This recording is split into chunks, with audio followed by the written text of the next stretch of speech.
Person Unknown by Michael Penncavage. Steve Harrison, 35 years old, handsome, has the world in his hands. He is admired by his co-workers, his friends, his wife, and his mistress. And then he gets a call. Bill informs him that his wife has been kidnapped, and if Steve wants her back alive, he has to do exactly what he's told. If Steve deviates from Bill's plan, tries going to the police, or tries to involve others, his wife won't be breathing when he brings her home. Buy, download, and read Person Unknown by Michael Penncavage.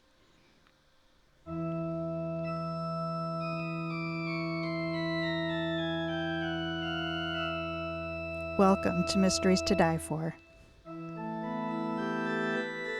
You may think you're in a church, but you're here with me, TG Wolff, and I'm here with Jack, my piano player, producer, and the guy who likes to play with the different sounds on his keyboard. This is a podcast where we combine storytelling with original music to put you at the heart of murder, mystery, and mayhem. Some episodes will be original stories, others will be the classics that help shape the mystery genre we know today. These are arrangements, which means instead of word-for-word readings, you get a performance that's meant to be heard. Jack and I perform these live, front to back, no fakes, no breaks, no retakes. This is Season 4, A Word Before Dying. This season contains original stories written just for you and built around that classic mystery theme of a word before dying. Episode 8 is about separating reality from imagination. This is The Ghost of the Paul Henry by Michael Penncavage.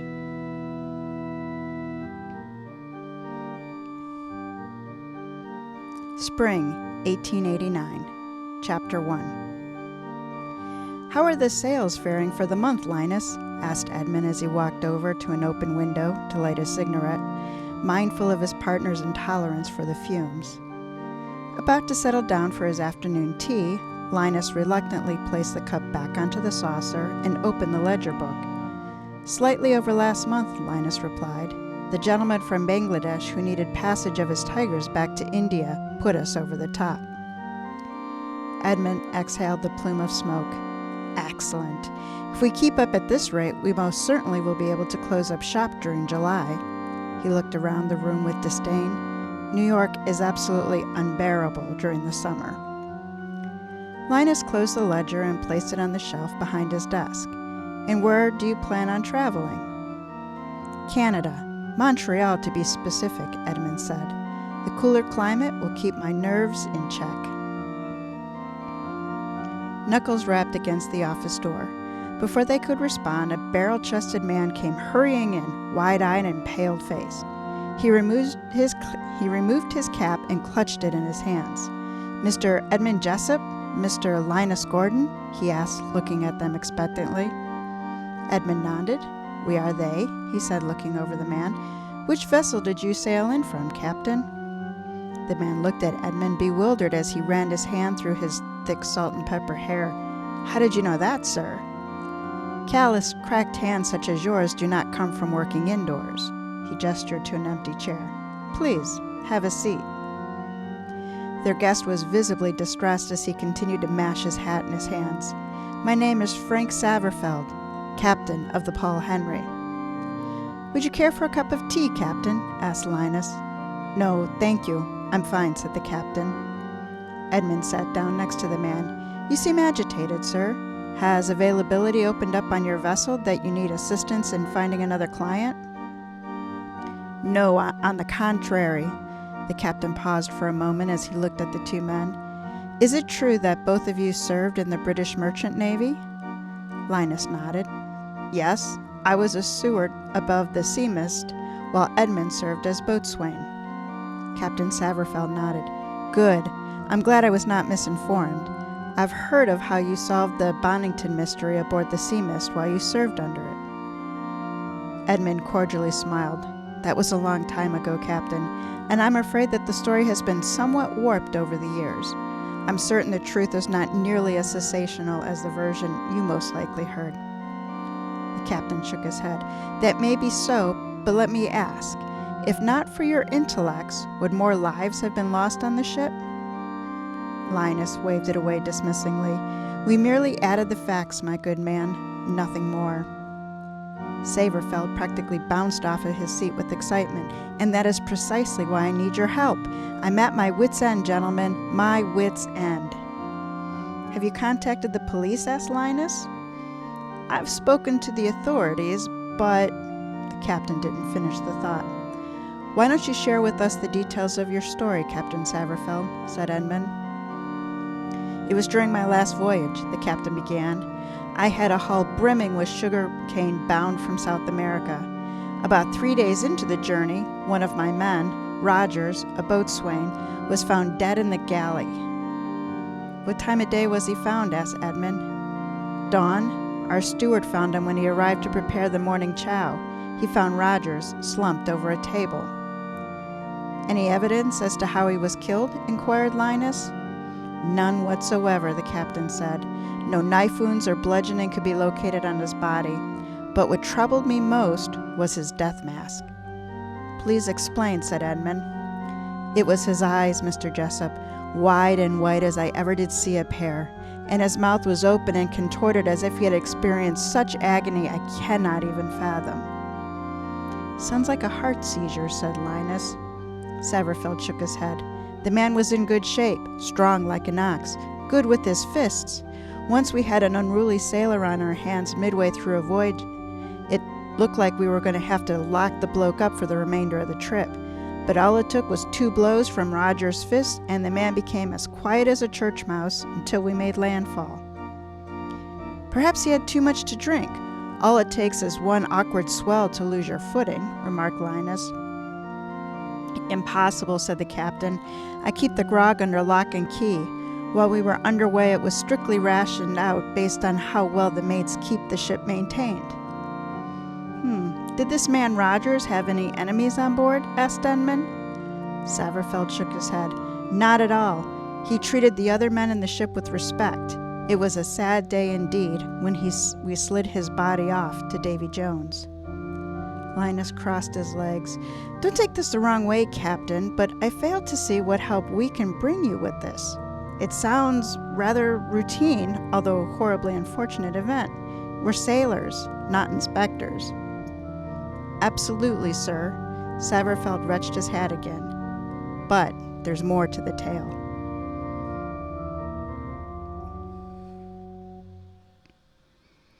Chapter 2. 4 nights later, a scream bellowed near the bow, the captain said. My second mate, who was near the stern, keeping an eye on matters, raced towards the nose, fearful that one of the men had taken a spill overboard. "What did he find?" asked Linus. Simon Bettany, one of the hands, was lying on his side, stiff as a board.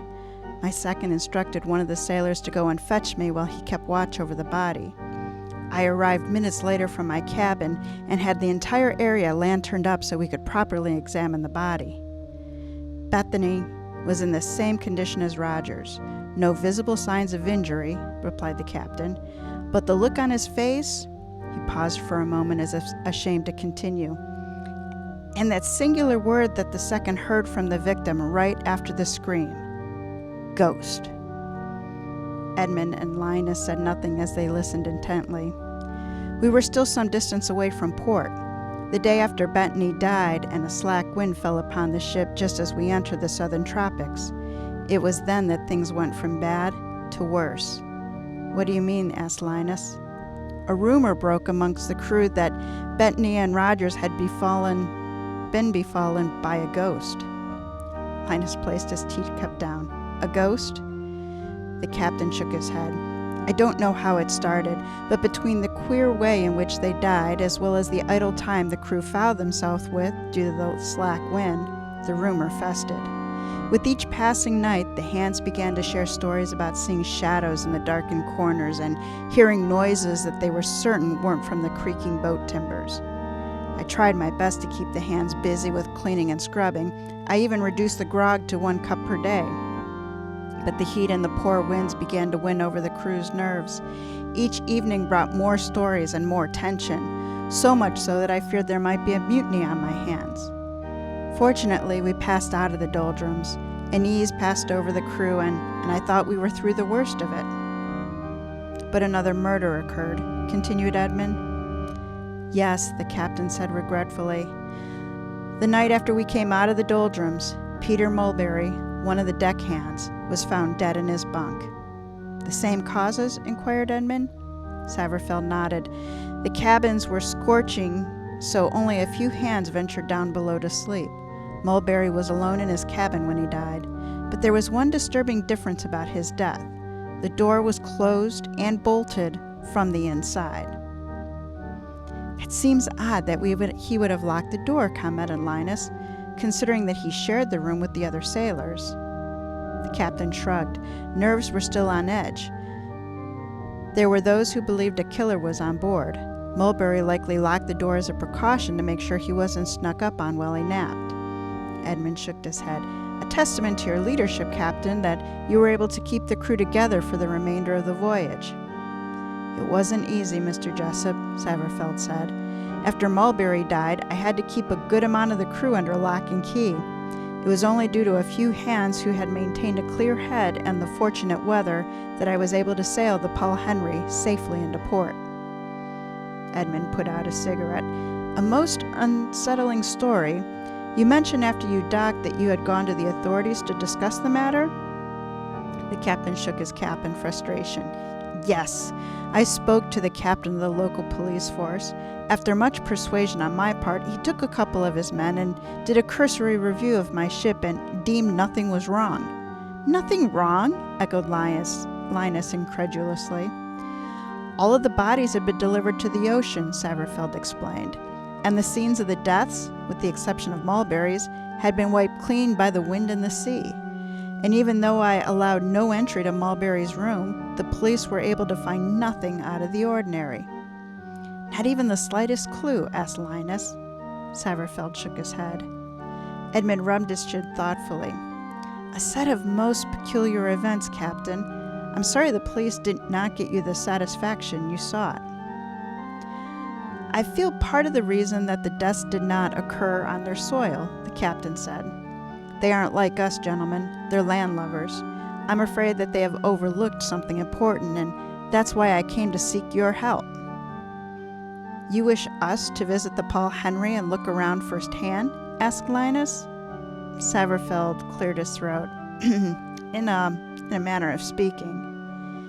You wish us to voyage with you, corrected Edmund. Why, yes, stammered Saverfeld. In 1 week's time, the Paul Henry is scheduled to take a shipment of tea to London en route from the Orient. Quite a pricey payload, remarked Edmund. A shipload of tea and a jittery crew make for a volatile combination. Exactly. And that is what has me so worried. Saverfeld wiped his brow. I am prepared to be quite generous in my offer of convincing you to join me on the journey. A trip to London is quite an undertaking, Captain, said Linus. Yes, but something nefarious is inspiring panic on my ship, gentlemen, Saverfeld said with conviction. Something evil and something I can't explain. I'd been on the sea all my life and seen all matters of dastardly business, but nothing I have experienced has equaled the horror and dread that I felt during this past voyage. All I am certain of is that I need someone with your skills to help me deal with it if it happens again. When do you repart? Asked Edmund. This Sunday morning, he said, at dawn. If you would please let my partner and I discuss your proposal, we'll send a letter regarding our decision by midweek, said Edmund. But you haven't heard my offer, Saverfeld said. And a most generous one it will certainly be, said Edmund. One last question, Captain. Does anyone know of your trip to see us? No one, sir. Very good. I would appreciate it if you kept it that way. Captain Saverfeld nodded as he rose from his chair. I will leave you then to your deliberations. With that, the burly man put his wrinkled cap back on, shook hands with Edmund and Linus, and bid them good day.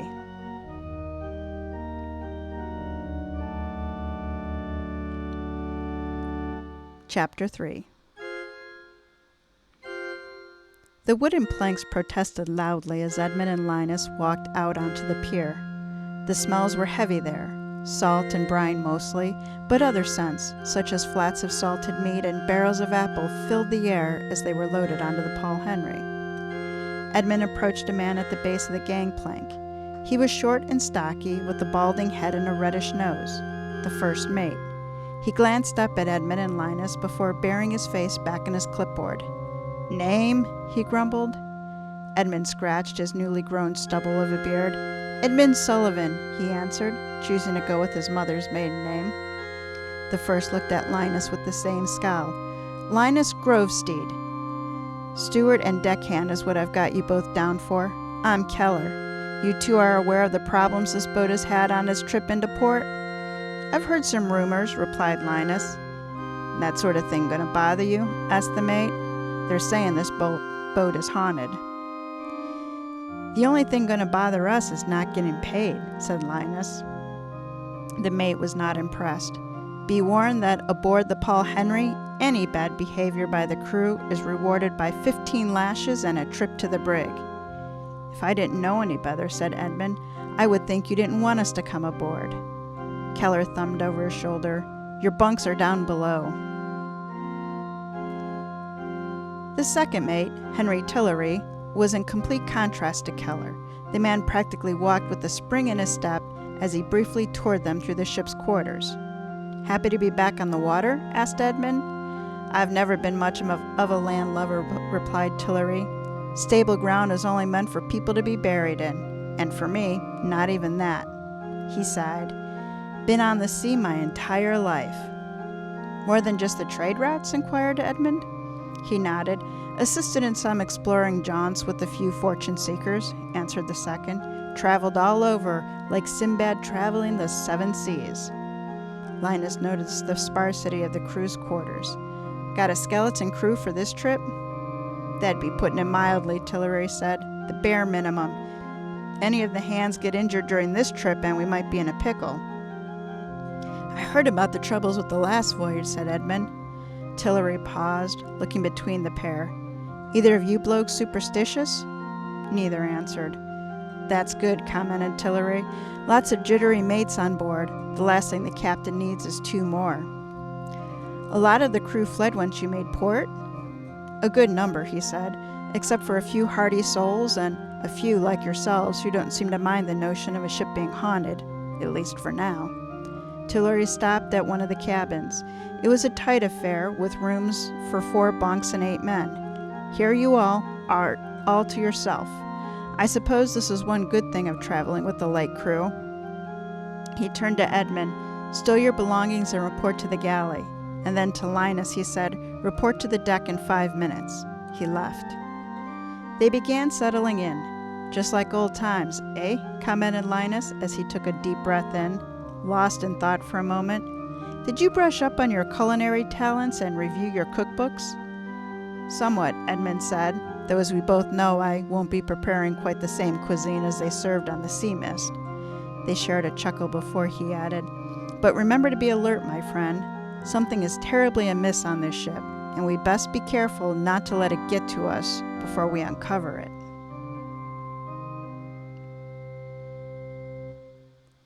Chapter 4. No sooner had Linus left than a boy appeared in the doorway. He had sandy blonde hair and a face full of sun freckles. "You the new steward?" he asked with a pronunciation that made Edmund cringe. "I'm Yancey, assistant steward. Captain asked me to come and show you the galley and where we store the goods." "Very well," answered Edmund. "You've been serving under Captain Saverfeld for a long time." "Almost 2 years," Yancey said. "Captain treats me and the other mates well, so I've decided to hang around for a bit more."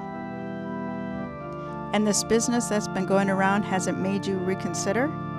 The boy crossed his arms defiantly.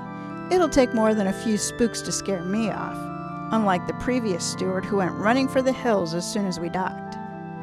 The boy reminded him of himself at that age. "What do you think the crew would like to eat on their first night out?" Yancey stared at him, thrown off by the question. If Edmund was going to acquire some allies on the ship, who better to start with than someone who could go anywhere on the boat without drawing attention? "I think the hands would enjoy some salted pork," Yancey offered thoughtfully. to help calm them nerves about them spooks. They began to walk toward the galley.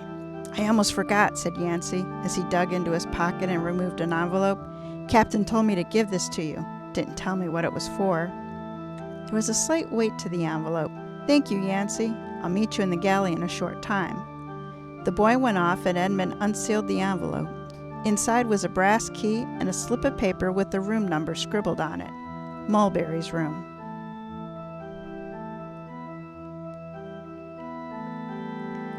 Now the hand's room was identical to his own. Mulberry's bunk still had his possessions tucked away in it. Edmund sifted through the man's belongings but found little of interest, remembering if there had been something deemed important, or more specifically valuable, the police would have taken it. There was a single open porthole in the room, which was allowing for a fair amount of daylight to filter in.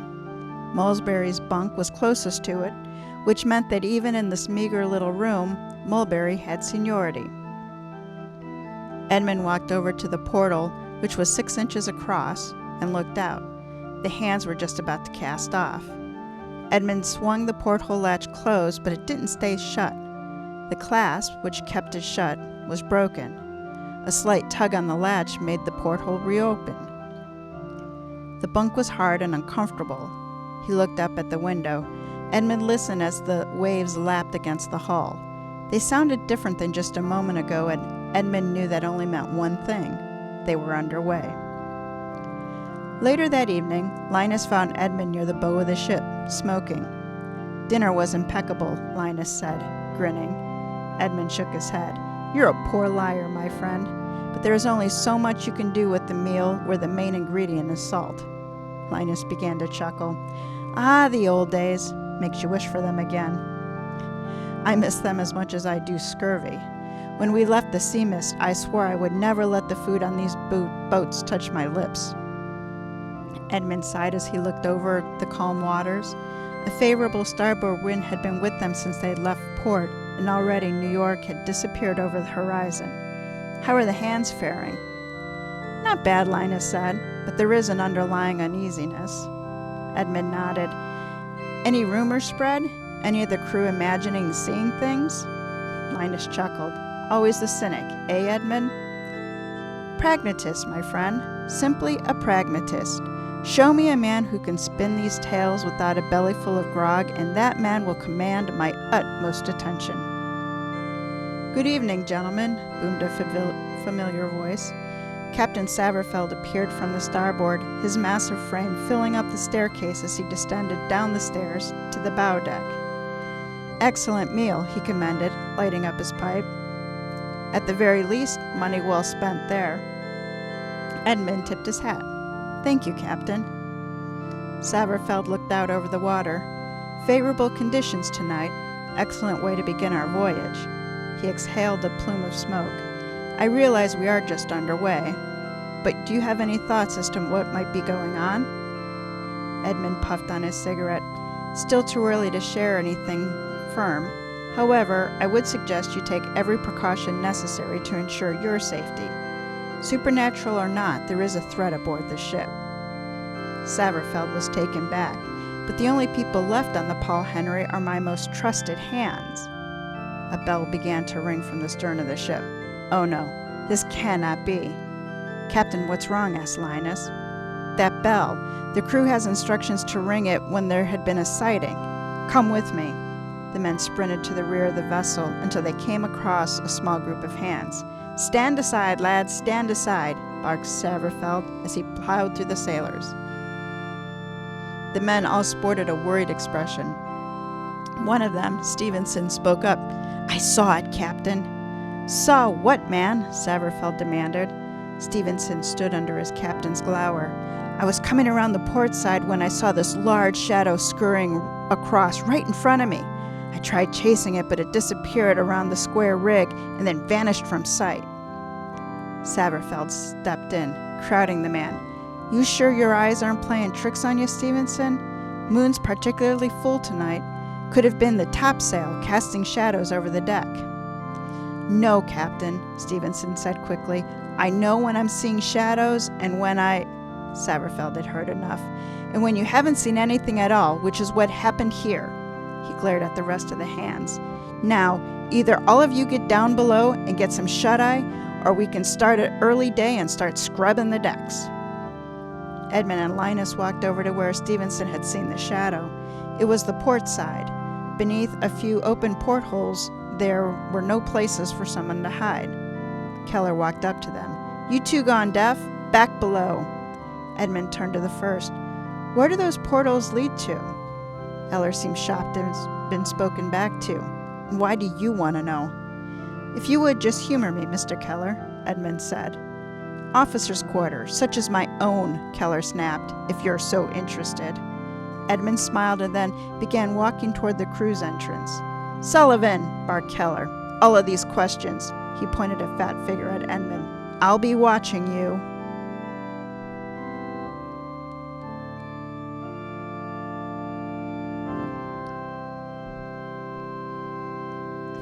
Chapter 5. 3 days passed without incident. It was evening, and Edmund was cleaning up around his small kitchen when he heard a gasp, quickly followed by a shriek, come from the galley. Edmund grabbed a cast-iron pot that he'd been cleaning and came rushing into the room. Yancey was lying on the floor. His eyes were wide open, and he was gasping for breath as if he'd seen an unseen presence. Edmund rushed over and knelt down next to him. Yancey looked at him, grasping his shirt, trying to speak what was wrong, but no words came out. He opened the boy's mouth, trying to see if he was choking, when he noticed the color of his tongue. It was black as night. Yancey gasped again, shuddered a few times, and then fell limp in Edmund's arms.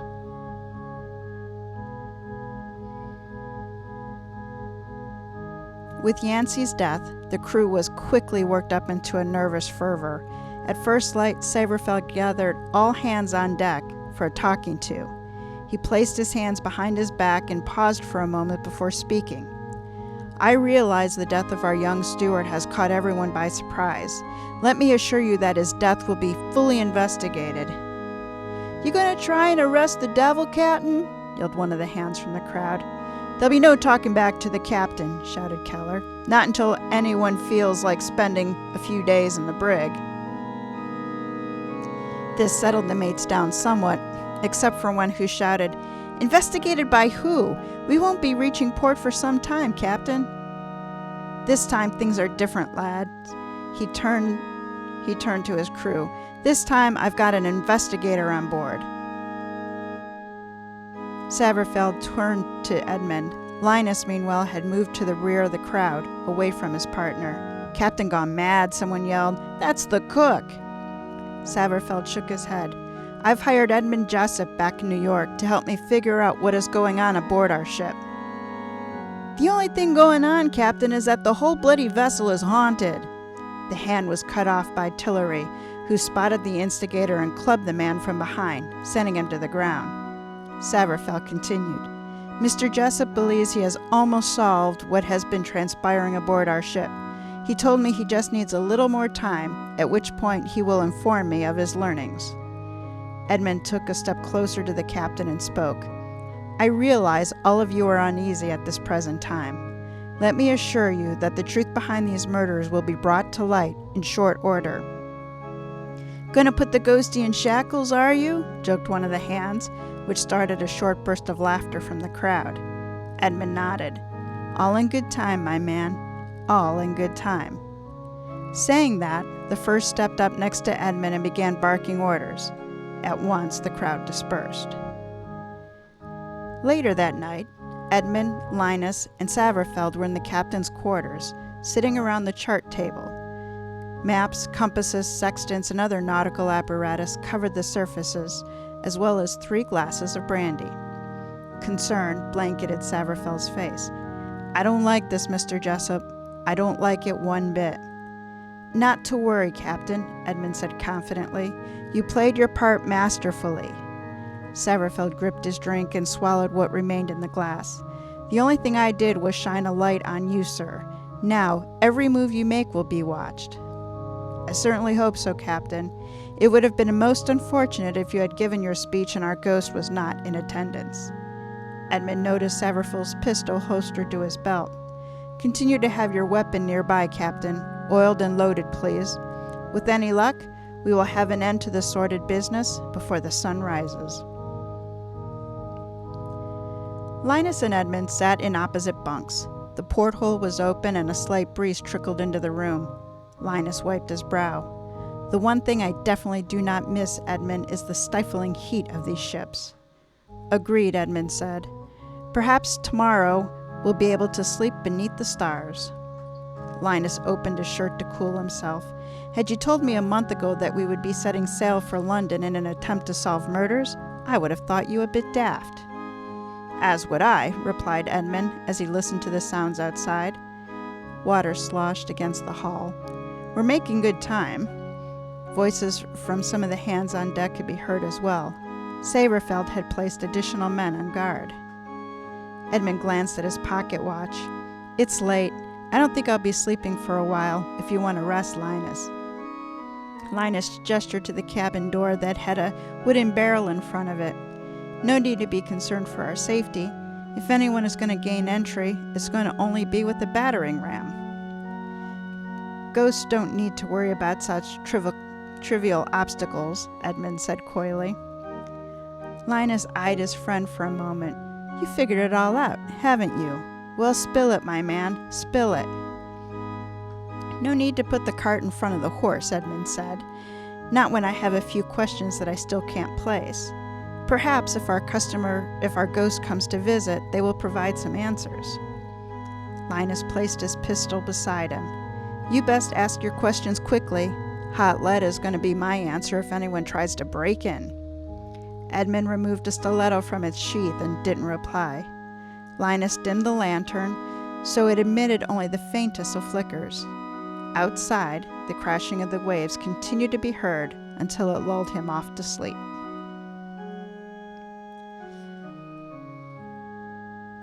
All right, Jack, here's our pause for you to catch our killer. You're going to need to help Mr. Edmund Jessop and Mr. Linus Gordon solve this dastardly ghostly murder. There's no suspects. They killed most of them. So there's the happy-go-lucky handyman. And second mate, Henry Tillery. There's the first mate, other guy named Henry. His name is Mr. Keller. He's the mean yelly one. And the captain. The only other person we've met by name is the guy who rang the bell, Stevenson. Stevenson? Yeah, you're right, all the other hands we don't have a name for. We met Yancey, but he was victim number 4. Well, you see, I was like, oh, it could be Yancey, because if their tongues are black, maybe it's poison. But Yancey's dead. And I was like, he's the only guy who could put the stuff in the food. Unless he poisoned himself or something like that. I'll bet you it actually is a ghost. You think it really is a ghost? Yep. I don't... Because there's no motivation. There's no nothing. I'll bet you it's a ghost. Not to mention, it's weird that he seems very close to the killer, because he has not, informed the reader anything. We know very little of whatever he knows. Or if we do know what he knows, then I don't know what he's thinking. You know? I know. That sentence didn't make sense. Whatever. That's not the point. I understood what you said, even if you didn't.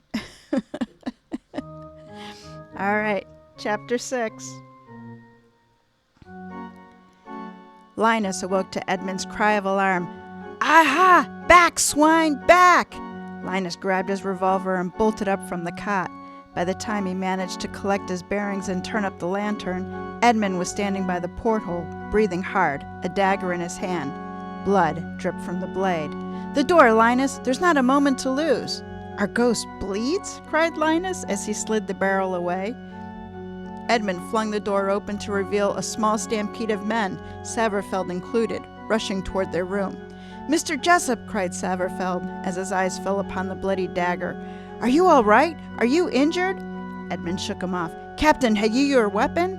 Saverfeld raised a pistol. "Excellent! Follow me! To the deck!" Edmund went past, but the captain's arm stayed him. "What is wrong?" Saverfeld asked. "No time to explain, Captain," Edmund yelled, rushing off. "Time is of the essence." The score of men quickly rushed outside until they reached the side of the ship that had the porthole that led to Edmund's room. "A lantern!" he demanded. One of the hands passed it to him. He crouched down at the surrounding deck face to the floor until he cried out, "Spots!" he said, pointing. "Our ghost's bloody trail. Follow it, and we find our culprit." This led to gasps from several of the men. Saverfeld held up his pistol. "Weapons ready, men." This seemed to force a backbone into the crew as Edmund, lantern in hand, began to follow the trail of blood like a hound in pursuit of a fox. They raced across the ship until the blood led then back below deck. One of the hands gasped, "We're heading straight into the officers' quarters."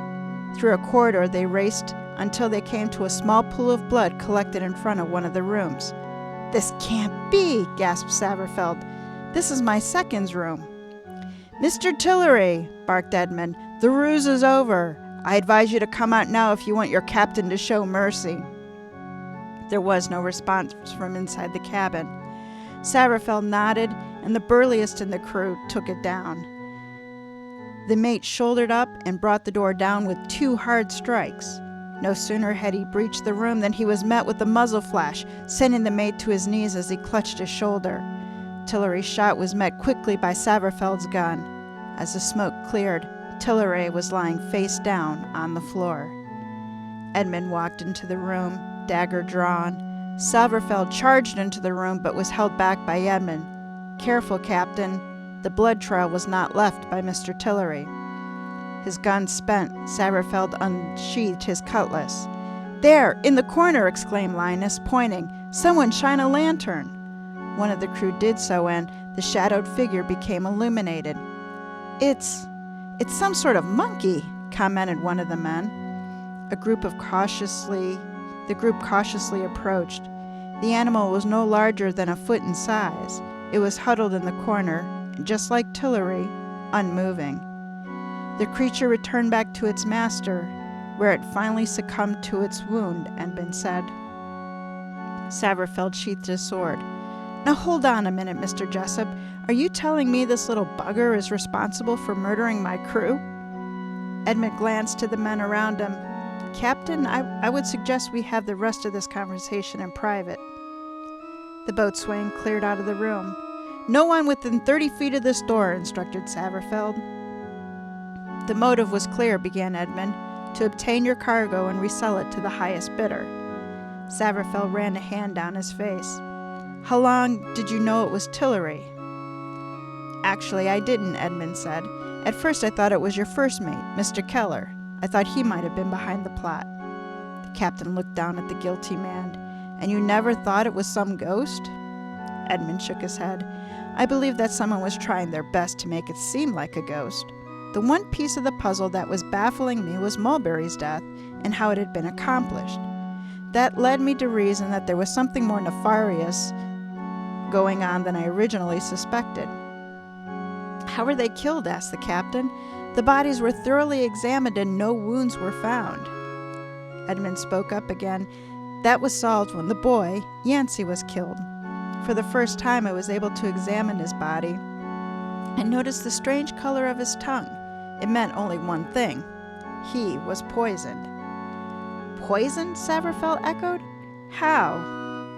During the conversation, Edmund had been slowly walking around the room, searching. By poison dart. He picked up a small bamboo pipe, no larger than a flute, dispensed by this. Tillery would have had access to all the weapons as well as poison during his travels to Central Africa. I'm sure if we do a thorough search of the room, we'll come across the poison." The captain considered this. "What you say makes sense, but again I ask, how did poor Mulberry die? Tillery did not have entry to his room." "This is the part I struggle with the most. The most insidious act of the crime are always the most difficult to comprehend." Edmund gestured over to the primate. "And this is where the poor creature in the corner comes into play." He walked over to the monkey and carefully turned it over using the flat edge of his dagger. There, still clutched in his hand, was a small spike. This is how Mulberry died. Tillery had trained the animal to sneak into the man's room through the portal and gave him a poke with the poisoned spike. Death was quick, but not painless. Linus and I would have suffered the same fate had we not been able to fend off the creature before it attacked. But what about the sightings that took place on the ship? The captain asked. Were they simply from this monkey running amok? Yes, Edmund said.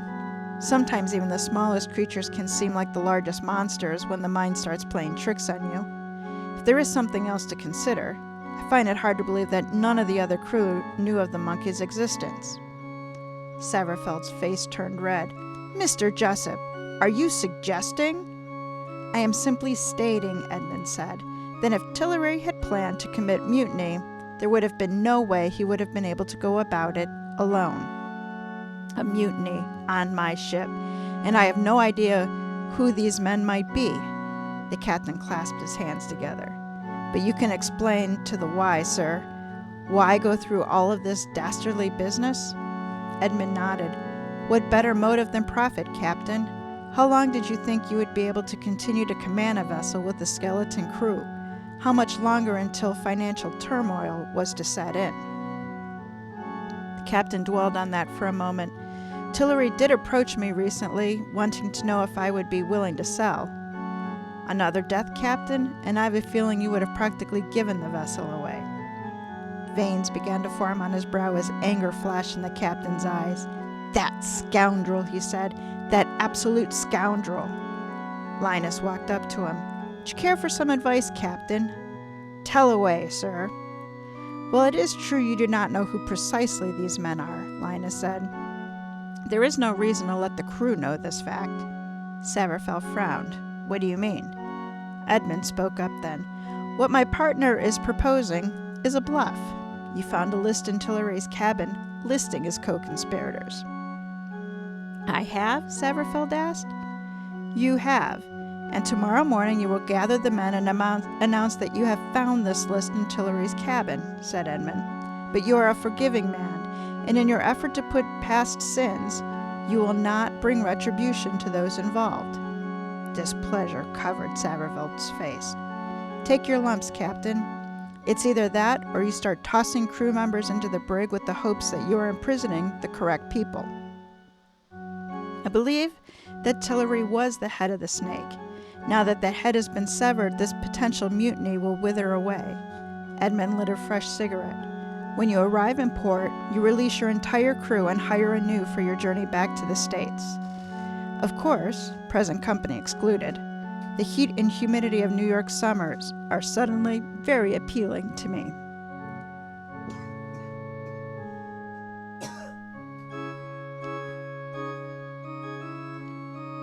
The end.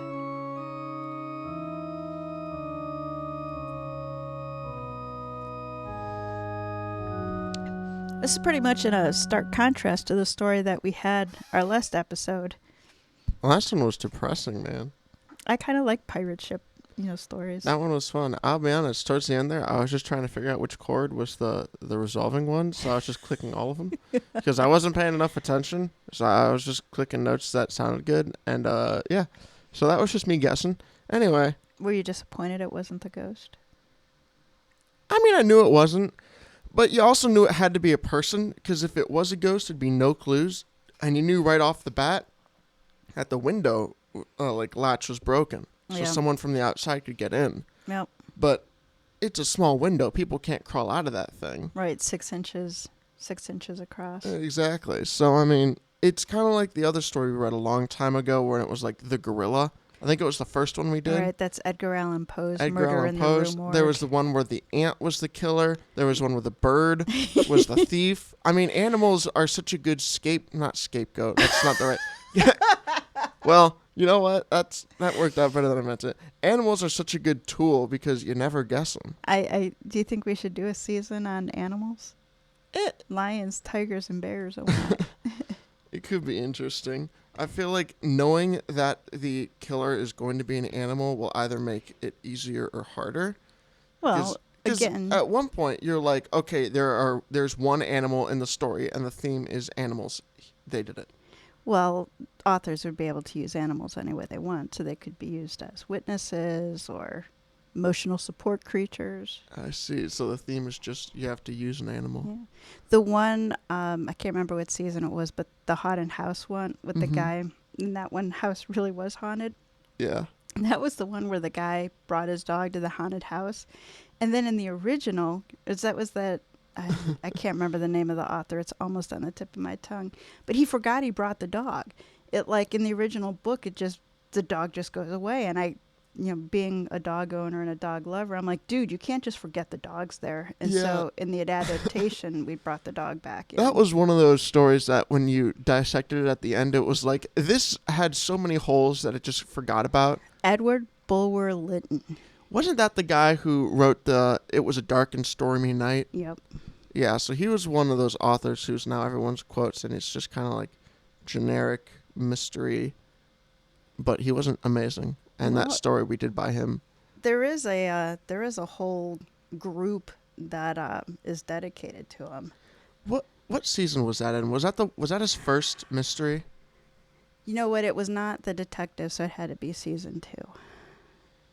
I don't remember what season 2 was. Season 2 was called The Originators, and that's where we went back to the stories before mystery was a genre. So I think that one was considered a horror story. So it was one of the horrors, but it was like one of the first mysteries. I don't know that this one by Michael may be our first one aboard a ship. I feel like, was it? Yeah, I'm pretty sure it was. It was definitely one of the more interesting ones.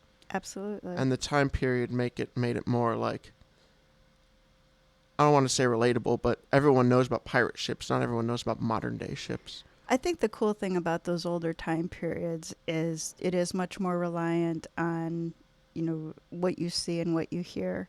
Mm-hmm. All of the modern ones, generally it's like looking at surveillance.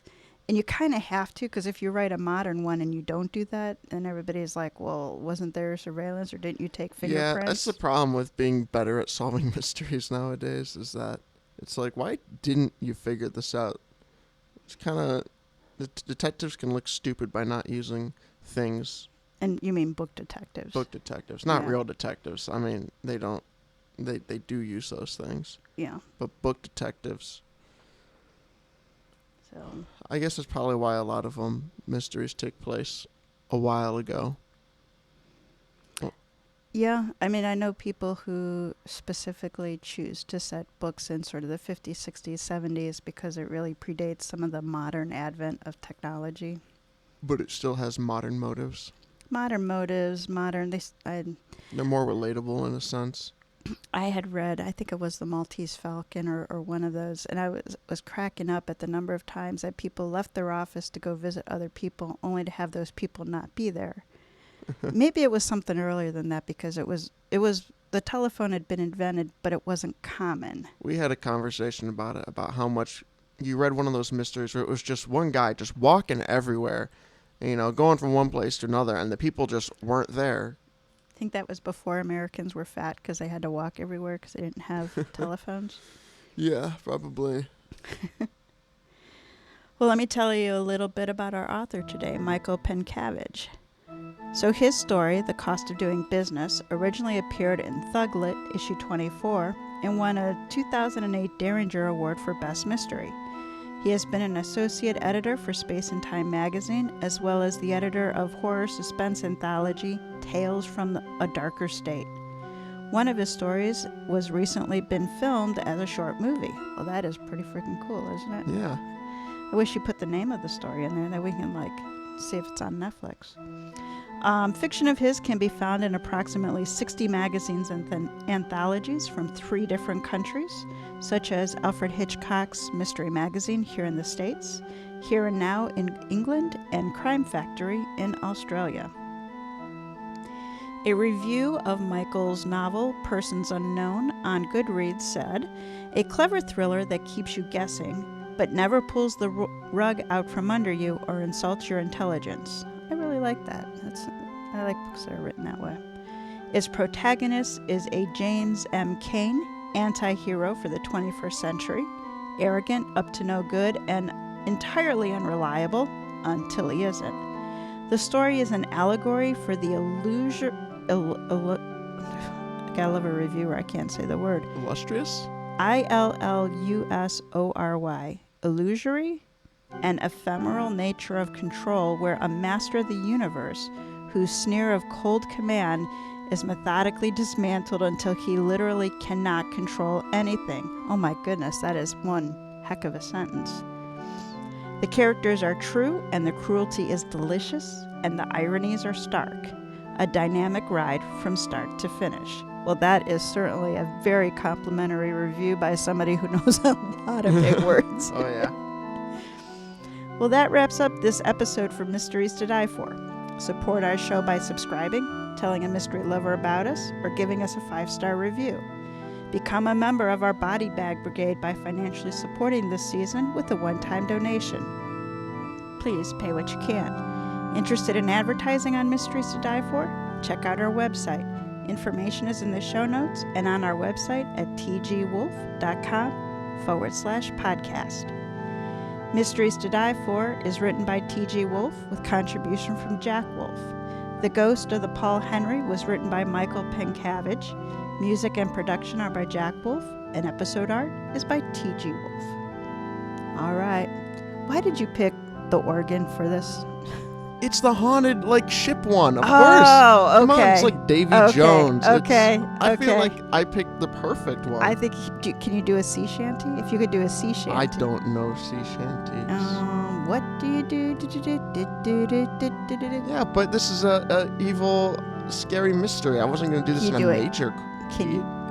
What can you do? You can't do a sea shanty in a minor key and just slow it down. That requires me to at least know it in the first place.